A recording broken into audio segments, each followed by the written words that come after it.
Hello everyone. तो दोस्तों आज की इस वीडियो में हम बात करने वाले हैं कमर्शियल कम टिकट कलर की पोस्ट के लिए। ठीक है, कमर्शियल कम टिकट कलर की पोस्ट के लिए दोस्तों अगर आप यहाँ पे अप्लाई करना चाहते हैं, इस जॉब में आप भर्ती होना चाहते हैं, तो क्या प्रोसेस रहता है, एलिजिबिलिटी यहाँ पे क्या देखी जाती है, एज लिमिट यहाँ पे क्या होती है, सिलेक्शन किस तरीके से किया जाता है इस पोस्ट के लिए, काम क्या रहता है दोस्तों, सैलरी आपको कितनी क्या दी जाती है और प्रमोशन आप यहाँ यहाँ पे कहाँ तक जा सकते हैं।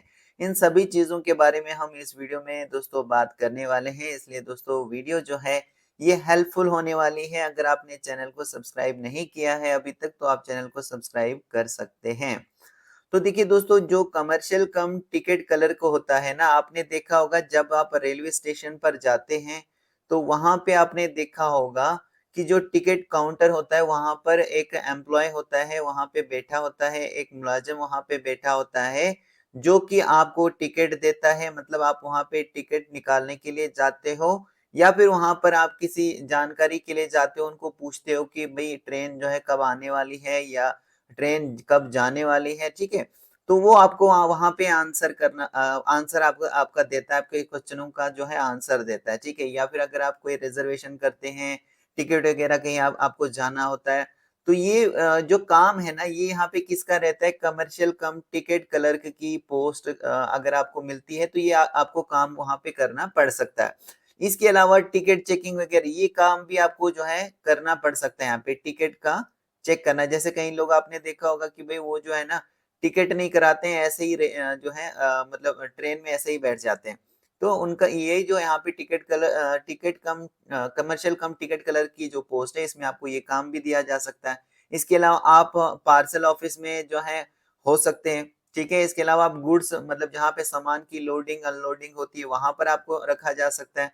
तो इस तरीके का यहाँ पे काम आपको कमर्शियल कम टिकट कलर की पोस्ट के लिए दिया जा सकता है। आप कहीं पर भी स्टेशन पर होते हैं दोस्तों, स्टेशन पर आपका ये काम होता है, तो किसी भी स्टेशन पर आपको यहाँ पे रखा जा सकता है। तो देखिए दोस्तों, यहाँ पे हम इसी के रिलेटेड बात करने वाले हैं। सबसे पहले देखिए यहाँ पे सिलेक्शन का प्रोसेस लिखा गया है कि भाई यहाँ पे अगर आप इंटरेस्टेड हैं इस पोस्ट के लिए तो आपको सिलेक्ट किस तरीके से किया जाएगा। तो देखिए दोस्तों, आरआरबी एनटीपीसी की ओर से यहाँ पे जो है पोस्टें निकाली जाती है इसके लिए, जिसके लिए ओनली आपने अगर 12th पास किया है तो आप यहाँ पे अप्लाई करते हैं, चाहे फिर आपने आर्ट्स से अपना 12th किया होगा या फिर साइंस से किया होगा या फिर दोस्तों नॉन मेडिकल मतलब मैथ से किया होगा, किसी भी अगर आपने सब्जेक्ट से किया है तो आप यहाँ पे अप्लाई करते हैं इस पोस्ट के लिए। तो यहाँ पे सिलेक्शन का प्रोसेस क्या होता है, सबसे पहले कंप्यूटर पर आपका टेस्ट होता है सीबीटी फर्स्ट। सीबीटी फर्स्ट लिया जाता है। सीबीटी फर्स्ट जैसे क्लियर हो जाता है फिर आपको सीबीटी 2 के लिए जाना होता है। सीबीटी 2 के लिए जाना होता है मतलब कंप्यूटर बेस्ड टेस्ट, ये सेकंड लिया जाता है। जब इसमें भी आप शॉर्टलिस्ट होते हैं फिर नेक्स्ट आपका यहाँ पे मेडिकल देखा जाता है, जिसमें आई साइट वगैरह आपकी चेक की जाती है ना, आपकी जो आंखों की जो मतलब नजर होती है ना उसका यहाँ पे टेस्ट वगैरह आपको क्लियर करना होता है, मेडिकल देखा जाता है आपका। और यहाँ पर अगर हम मेडिकल की बात करें दोस्तों तो B2 का यहाँ पे मेडिकल होता है। क्या होता है, B2 का यहाँ पे मेडिकल जो है ये देखा जाता है। B2 मेडिकल स्टैंडर्ड क्या होता है, अगर आपको ये भी जानना है तो मुझे कमेंट के जरिए बता देना दोस्तों। ठीक है, तो इसके अलावा दोस्तों मेडिकल के अलावा फिर यहाँ पे डॉक्यूमेंट वेरिफिकेशन होता है, आपका डॉक्यूमेंट चेक किए जाते हैं, डीवी चेक किया जाता है यहाँ पे, और उसके बाद फाइनली फिर आपको ये जो कमर्शियल कम टिकट कलर की पोस्ट है दोस्तों ये मिल जाती है। इसके लिए कोई भी यहाँ पे इंटरव्यू वगैरह नहीं होता है, ना ही कोई टाइपिंग वगैरह यहाँ पे रिक्वायर्ड होती है। ओनली यहाँ पे सीबीटी फर्स्ट सीबीटी सेकंड होता है और उसके बाद डॉक्यूमेंट वेरिफिकेशन और मेडिकल देखा जाता है और आपको ये पोस्ट मिल जाती है। एक बात दोस्तों मैं आपको और क्लियर करना चाहता हूँ कि यहाँ पे जो है ना मेल और फीमेल दोनों अप्लाई कर सकते हैं इस पोस्ट के लिए। मेल और फीमेल ऑल इंडिया लेवल से सभी कैंडिडेट अप्लाई कर सकते हैं जिनका भी 12th पास है और बाकी जो एलिजिबिलिटी क्राइटेरिया वो फुलफिल करते हैं। तो अभी मैं आगे चलकर सारी चीजें बताऊंगा दोस्तों। और फीमेल्स की अगर हम बात करें तो फीमेल के लिए यहाँ पे फीस को लेकर दोस्तों काफी कमेंट्स आते हैं, तो फीमेल्स के लिए मैं यहाँ पे बता दूं कि भाई आपको जो है फीस की अगर हम बात करें तो 250 रुपीज आपको शुरू में तो देना होता है। इसके अलावा जो 250 रुपीज है ये आपको वापस मिल जाते हैं जैसे आप यहाँ पे सीबीटी फर्स्ट के लिए अपीयर होते हैं। मतलब जैसे आप यहाँ पे सीबीटी फर्स्ट देने जाएंगे, कंप्यूटर बेस्ड टेस्ट देने के लिए जाएंगे, उसके बाद आपको ये जो 250 रुपए की फीस आपने ऑनलाइन मोड से पे की होगी ये भी आपको रिफंड हो जाएगी, वापस मिल जाएगी। ठीक है, और यहाँ पे जो दोस्तों एग्जामिनेशन सेंटर वगैरह की बात करें तो ये ऑल ओवर इंडिया, मतलब सभी इंडिया से कैंडिडेट अप्लाई करते हैं यहाँ पे इन पोस्टों के लिए। तो ऑल इंडिया लेवल पे हर जगह, यहाँ हर स्टेट या यूटी में आपको सेंटर वगैरह जो है मिल जाएंगे, ठीक है। तो इसकी टेंशन लेने की आपको जरूरत नहीं है। आप जहाँ के रहने वाले हैं, जिस भी स्टेट के रहने वाले हैं, जिस भी यूटी के आप रहने वाले हैं, वहां पे ही आपको सेंटर देखने को मिल जाता है, ठीक है। थोड़ा सा नहीं आगे स्क्रॉल करते हैं तो नेक्स्ट आप देख सकते हैं दोस्तों, अगर हम सैलरी की बात करें कमर्शियल कम टिकट कलर की अगर पोस्ट के लिए आप सिलेक्ट होते हैं दोस्तों, तो यहाँ पे जो बेसिक पे होती है, इनिशियल जो पे होती है दोस्तों, ये 21,700 यहाँ पे मिलती है आपको। मतलब 21,700 यहाँ पे इनिशियल पे रहती है। और उसके बाद दोस्तों अलाउंसेस वगैरह अगर सभी सभी को हम मिलाएं तो यहाँ पे 30-35 हजार से ऊपर की आपको यहाँ पे सैलरी जो है देखने को मिल जाती है दोस्तों। और यहाँ पे ये भी डिपेंड करता है कि कौन सी जगह पर जो है आपको पोस्ट किया गया है, मतलब कौन सी जगह पे आपको रखा गया है, इस पर भी डिपेंड करते हैं आपके अलाउंसेस वगैरह, ये सारी चीजें उस हिसाब से मिलती हैं। तो आपको यहाँ पे क्या होता है, 30-35 हजार से भी ऊपर की आपको यहाँ पे सैलरी देखने को मिल जाती है। इसके अलावा जैसे मैंने वर्क प्रोफाइल के बारे में आपको ऑलरेडी बताया कि भाई यहाँ पे आपको क्या कुछ काम करना पड़ सकता है। तो यहाँ पे आप बुकिंग ऑफिस में हो सकते हैं, गुड्स ऑफिस में हो सकते हैं, जहाँ पे सामान वगैरह की लोडिंग अनलोडिंग वगैरह जो है आप देखते हैं, चेक वगैरह करते हैं वहां पे, ठीक है, रिकॉर्ड वगैरह मेंटेन करते हैं।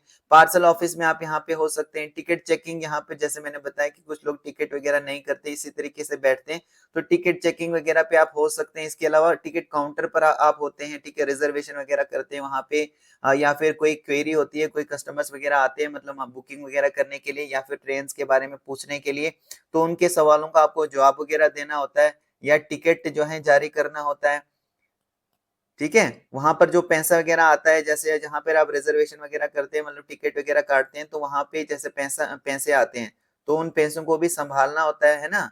तो बहुत सारी जिम्मेवारी यहाँ पे आपको दी जा सकती है, कुछ भी यहाँ पे इसके रिलेटेड में काम जो है आपको दिया जा सकता है। नेक्स्ट बात करें दोस्तों प्रमोशन की, तो आप यहाँ पे देख सकते हैं दोस्तों, कमर्शियल कम टिकट क्लर्क जो है, यहाँ पे आप सीनियर कमर्शियल कम टिकट क्लर्क की पोस्ट आपको मिल सकती है आगे जाके। फिर चीफ कमर्शियल कम टिकट क्लर्क की पोस्ट तक आप जा सकते हैं। यहाँ पे असिस्टेंट स्टेशन मास्टर की पोस्ट तक आप यहाँ पे प्रमोशन जो है ये ले सकते हैं।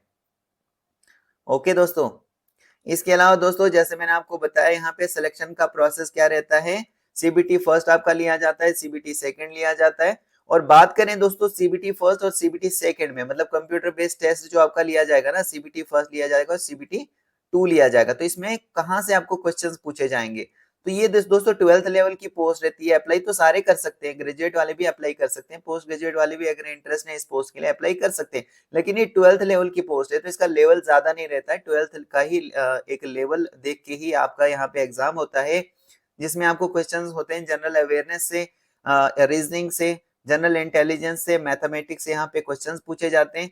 बात करें दोस्तों सीबीटी फर्स्ट, जो आप पहला कंप्यूटर बेस्ड टेस्ट देने जाओगे, तो यहाँ पे आपको 100 क्वेश्चन पूछे जाएंगे, जिसके लिए 90 मिनट्स का टाइम दिया जाएगा आपको करने के लिए। नेगेटिव मार्किंग भी यहाँ पे होती है दोस्तों 1/3 की, तो इस चीज का भी आप यहाँ पे ध्यान रखोगे। जब आप सीबीटी फर्स्ट आपका क्लियर हो जाएगा, जब सीबीटी टू देने जाओगे तो यहाँ पे क्वेश्चन ज्यादा पूछे जाएंगे, 120 क्वेश्चन पूछे जाएंगे, टाइमिंग सेम रहेगी, 90 मिनट्स में आपको यहाँ पे जो है इन क्वेश्चंस को वहां पे करना होगा। और सिलेबस सेम रहेगा, सिलेबस यही रहेगा दोस्तों, जो यहाँ पे आप देख रहे हैं ना, यहाँ से ही आपको क्वेश्चन पूछे जाएंगे। और जैसे मैंने आपको बताया कि इसके मेडिकल और डॉक्यूमेंट वेरिफिकेशन होता है, इसके लिए कोई भी इंटरव्यू वगैरह या फिर टाइपिंग वगैरह जो है इस पोस्ट के लिए रिक्वायर्ड नहीं होती है।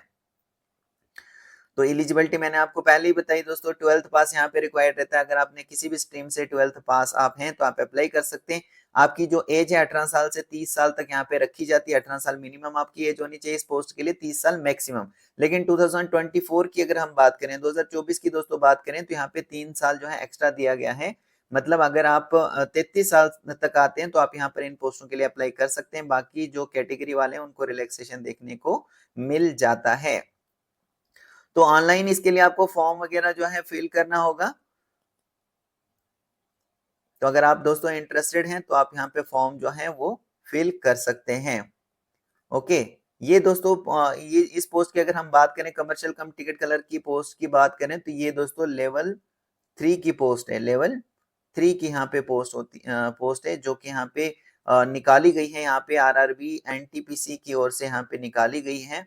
अगर आप इंटरेस्टेड हैं यहाँ पे अप्लाई करने के लिए, तो अभी भी आपके पास अच्छा खासा टाइम है, आप अप्लाई कर सकते हैं। और इसके अलावा दोस्तों अगर आपका कोई डाउट है, आप मुझे कमेंट के ज़रिए पूछ सकते हैं। आपको फॉर्म फिल करने में कोई दिक्कत है, कोई प्रॉब्लम है, कोई भी आपका डाउट है, आप मुझे कमेंट के ज़रिए पूछ सकते हैं। दोस्तों मैं होप करता हूँ आपको ये सारी चीज़ें जो हैं, ये क्लियर हो चुकी होंगी। So thank you very much.